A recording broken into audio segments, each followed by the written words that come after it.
سعودی عرب میں 2017 سے غیر ملکیوں کے اہل خانہ پر ماہانہ کی بنیاد پر فیس عائد کی گئی ہے، جس کی بڑی وجہ سے تعداد جو ہے بڑی ملکیوں کی غیر ملکیوں کی وہ اپنی فیملیز کو وطن واپس بھیج چکی ہیں۔ فیس کا آغاز 100 ریال ماہانہ سے کیا گیا تھا، جس میں ہر سال اضافہ کیا جاتا رہا ہے۔ اس کے بعد جو جولائی 2020 تک کے لیے مرتب کیا گیا تھا، جولائی 2020 سے 400 ریال ماہانہ فیس شروع ہو گئی تھی۔ اس فیس میں غیر ملکیوں کی اہلیہ یا شوہر، بچے، والدین جنہیں مرافقین کہا جاتا ہے شامل ہوتے ہیں۔ اس حساب سے اگر ایک شخص کے 3 بچے اور ایک اہلیہ ہو تو اسے ماہانہ 1600 ریال ادا کرنا پڑیں گے، جو کہ سال میں 19,200 ریال بنتے ہیں۔ یہ رقم اقامہ تجدید کے وقت جمع کرانا لازمی ہوتا ہے۔ متعلقہ اداروں کی جانب سے ابھی تک اس حوالے سے وضاحت نہیں کی گئی کہ 2021 کے بعد یا اس میں کیا فیس کا تناسب ہوگا، یہ برقرار رہے گی یا ختم ہوگی۔ سعودی محکمہ امیگریشن اینڈ پاسپورٹ کا کہنا ہے کہ متعلقہ وزارت کی جانب سے غیر ملکیوں کے اہل خانہ کی فیسوں کے بارے میں کوئی بھی سرکولر جاری نہیں ہوا، اس لیے سوشل میڈیا پر پھیلائی جانے والی باتوں پر توجہ نہ دی جائے۔ غیر ملکیوں کے اہل خانہ پر عائد کی جانے والی فیسوں کے بعد سے اکثر افراد یہ سوال کرتے ہیں کہ اگر وہ ماہانہ فیس ادا نہ کر سکیں تو کیا وہ اپنے اہل خانہ کو مستقل طور پر وطن بھیج سکتے ہیں۔ سعودی قانون کے مطابق غیر ملکیوں کے جو ہے ان کے وطن کے لیے سعودی عرب میں قانونی طور پر رہنے کے لیے ویلڈ اقامہ ہونا لازمی ہے۔ اقامے کی مدت ختم ہو جائے تو سسٹم میں اقامہ ہولڈر کا اکاؤنٹ بلاک کر دیا جاتا ہے، جس کے بعد اس کا کوئی بھی سرکاری کام نہیں ہو سکتا۔ ایسے افراد سعودی عرب میں غیر قانونی مقیم جو ہے وہ شمار کیے جاتے ہیں۔ اقامے کی مدت ختم ہونے پر یہ ممکن نہیں کہ کوئی بھی اپنے زیر کفالت فیملی کا فائنل ایگزٹ لگا سکے۔ ایگزٹ ویزا لگانے کے لیے ویلڈ اقامہ ہونا لازمی ہے۔ اقامہ تجدید کرانے سے پہلے پوری مدت کی فیس ایڈوانس جمع کرانی پڑے گی، جس کے بعد سسٹم میں اقامہ ہولڈر کا اکاؤنٹ ایکٹیو ہو سکے گا۔ مدت سے مراد ایک ہجری سال ہے، کیونکہ سعودی عرب میں تمام معاملات ہجری سے طے کیے جاتے ہیں۔ اقامے کی تاریخ تجدید اور انتہا کے حساب سے تارکین کے اہل خانہ پر عائد کی جانے والی ماہانہ فیس 1 سال کے حساب سے لی جاتی ہے۔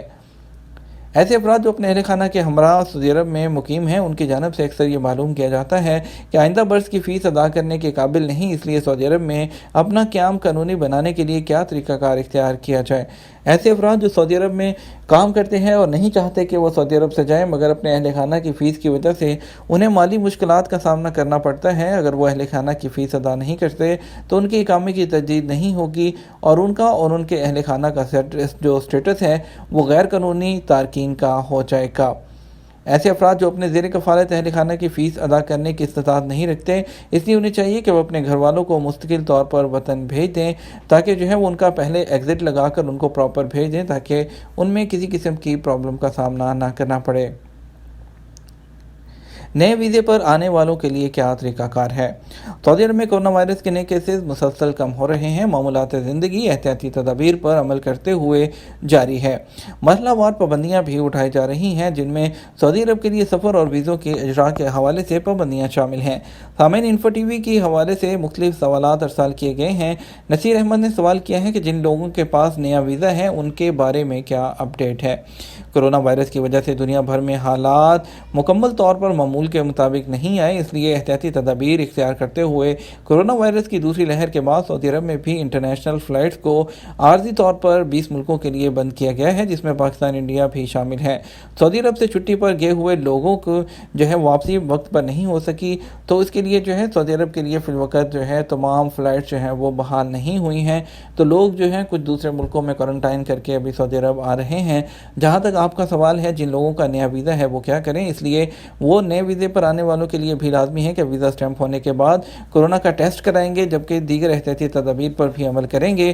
جیسے ہی انٹرنیشنل فلائٹس اوپن ہوتی ہیں وہ لوگ ٹریول کر کے سعودی عرب آ سکتے ہیں، تو وہ لوگ جن کا ویزا ایکسپائر ہو جائے گا اس حوالے سے وہ لوگ جیسا کہ پہلے جب فلائٹس بند ہوئی تھی جن کے ویزا ایکسپائر ہوئے تھے ان کے ویزا کو دوبارہ سے لگایا گیا تھا نئے میڈیکل کے ساتھ، تو ابھی بھی اگر ایسا ہوتا ہے، لیکن انشاءاللہ بہت امید جلد ہے کہ انشاءاللہ مارچ کے مہینے میں فلائٹس جو ہیں وہ بالکل اوپن ہو جائیں گی، لیکن اس کے لیے ابھی سرکاری سطح پر کوئی اعلان نہیں ہوا۔ جیسے ہی سرکاری سطح پر اس کے بارے میں اعلان ہوگا، کوئی حتمی تاریخ فائنل ہوگی، ہم آپ کو سب سے پہلے اپڈیٹ کریں گے۔ سمیر علی نے سوال کیا ہے کہ عمرہ پر جانے کے لیے کوئی خاص ٹرانسپورٹ مقرر ہے یا اپنی گاڑی پر بھی جا سکتے ہیں؟ سعودی وزارت حج اور عمرہ کی جانب سے سعودی عرب میں رہنے والوں کے لیے مرحلہ وار عمرہ کا پروگرام شروع کیا گیا ہے۔ اب سعودی عرب میں اگر آپ نے عمرہ کی بکنگ کرنی ہے تب تک آپ کو عمرہ کی بکنگ نہیں ملتی جب تک آپ ٹرانسپورٹ بھی نہیں لے لیتے۔ ٹرانسپورٹ کی سہولت آپ کو آن لائن اپلیکیشن میں پہلے لینا پڑے گی، اس کو پے کرنے کے بعد ہی آپ عمرہ کی بکنگ کر سکیں گے۔ اعتمرنا اپلیکیشن کے ذریعے سعودی عرب میں رہنے والوں کو، خواہش مندوں کو مختلف پوائنٹس ہیں وہاں پر ٹرانسپورٹ کی سہولت مہیا کی گئی ہے، جس کے ذریعے حرم شریف جانے اور عمرہ کی ادائیگی کے بعد مقررہ پوائنٹ پر واپسی کی سہولت مہیا کی گئی ہے۔ عمران محمود نے سوال کیا ہے کہ وزٹ ویزا اوپن ہو گیا ہے یا نہیں۔ کرونا وائرس کی وجہ سے احتیاطی تدابیر کے تحت تمام ویزوں پر عارضی پابندی عائد کی گئی تھی، تاہم حالات بہتر ہوتے ہی تمام پابندیاں تھیں وہ اٹھائی گئی ہیں۔ دیگر ویزوں کی طرح وزٹ ویزوں کا اجراء بھی شروع ہے۔ فیملی وزٹ ویزے کے لیے جو طریقہ کار ہے اس کے مطابق ویزے جاری کیے جا رہے ہیں۔ بڑھتے ہیں کچھ اسپیشل فلائٹس کی طرف، آپ کو بتاتے ہیں وندے بھارت مشن کے تحت آج دلی کے لیے 4 فلائٹ جائیں گی، جس میں سے ایک جدہ، ایک ریاض اور 2 دمام سے جائیں گی۔ ایک گو ایئر کی فلائٹ، 2 انڈیگو اور ایک انڈیگو کی فلائٹ ہے۔ 6E1026 ریاض سے کوزیکوڈ کے لیے انڈیگو کی فلائٹ جائے گی اور ریاض سے لکھنؤ کے لیے گو ایئر کی فلائٹ G86006 جائے گی۔ ممبئی کے لیے 2 فلائٹ ہیں، جدہ سے ایک انڈیگو کی 6E9231 اور ایک ایئر انڈیا کی AI1916 جائے گی اور 8:40 پر اس کا ڈپارچر ہوگا۔ پاکستان کی بات کرتے ہیں تو اسلام آباد کے لیے 2 فلائٹس ہیں، PA2733 جدہ سے اسلام آباد ایئر بلو اور PK9246 دمام ٹو اسلام آباد PIA۔ کراچی کے لیے 3 فلائٹس ہیں، 2 جدہ سے جائیں گی، PK9732 PIA اور XY637 فلائی ناس اور PK9774 ریاض سے کراچی PIA۔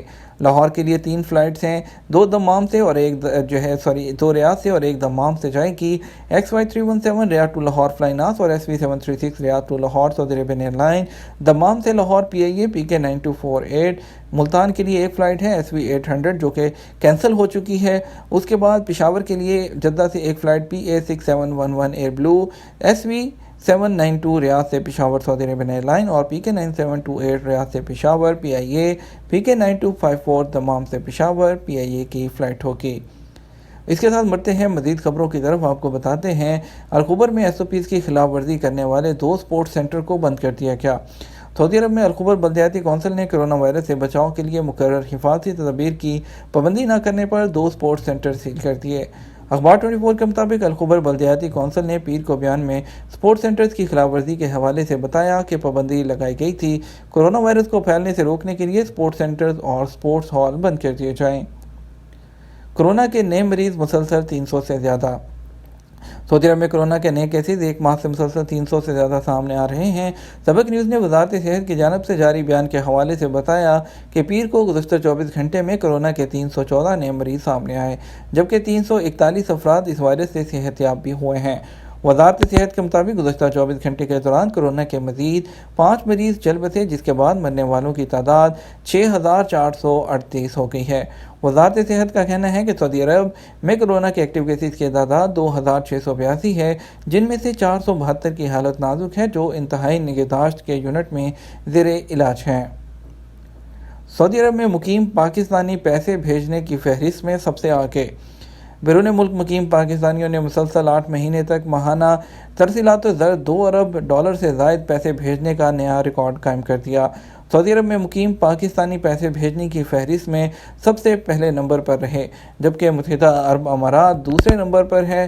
سوموار کو ٹویٹر پر وزیر اعظم عمران خان نے اپنے ایک ٹویٹ میں کہا کہ جنوری 2021 میں بیرون ملک پاکستانیوں نے $2 ارب 27 کروڑ سے زیادہ پیسے بھیجے ہیں۔ یہ مسلسل 8واں مہینہ ہے کہ ترسیلات زر $2 ارب سے زیادہ ہیں۔ مزید خبروں کی طرف بڑھتے ہیں۔ جدہ میں متعدد گھروں میں چوری کرنے والے گروہ کو گرفتار کر لیا گیا۔ مکہ مکرمہ ریجن کی پولیس نے متعدد گھروں میں چوریاں کرنے والے گروہ کو گرفتار کر لیا۔ سعودی پریس ایجنسی کے مطابق ریجن پولیس کے ترجمان میجر محمد الغامدی نے کہا کہ گرفتار شدگان 3 سعودی شہری ہیں جو عمر کی 4تھی اور 5ویں دہائی میں ہیں۔ گرفتار شدگان کے قبضے سے 50,000 ریال مالیت کی مسروقہ چیزیں ضبط ہوئی ہیں۔ پولیس کے مطابق انہوں نے جدہ میں واقع متعدد گھروں میں چوری کا اقرار کر لیا ہے۔ سعودی عرب صنعتی طاقت بننے کی راہ پر گامزن۔ کرونا وائرس کی وجہ سے جہاں کئی ممالک کو معاشی بحران کا سامنا ہے، وہیں سعودی عرب نے سینکڑوں سے زیادہ نئی فیکٹریوں کو لائسنس جاری کر دیے۔ عرب نیوز نے ماہرین کے حوالے سے کہا کہ فیکٹریوں کو لائسنس جاری کرنے کے اقدام سے واضح ہے کہ سعودی عرب مقامی صنعتی شعبے کو اہمیت دیتے ہوئے خطے میں صنعتی طاقت بننے کا ارادہ رکھتا ہے۔ یہ تھا ہمارا اب تک کا نیوز بلیٹن۔ آپ مزید خبروں کے لیے ہمارا شام 6 بجے کا نیوز بلیٹن دیکھ سکتے ہیں۔ اس کے ساتھ ہم آپ سے اجازت چاہیں گے، ویڈیو کو لائک اور شیئر کیجیے گا۔ آپ کی قیمتی وقت کا شکریہ، اپنا خیال رکھیے گا۔ السلام علیکم۔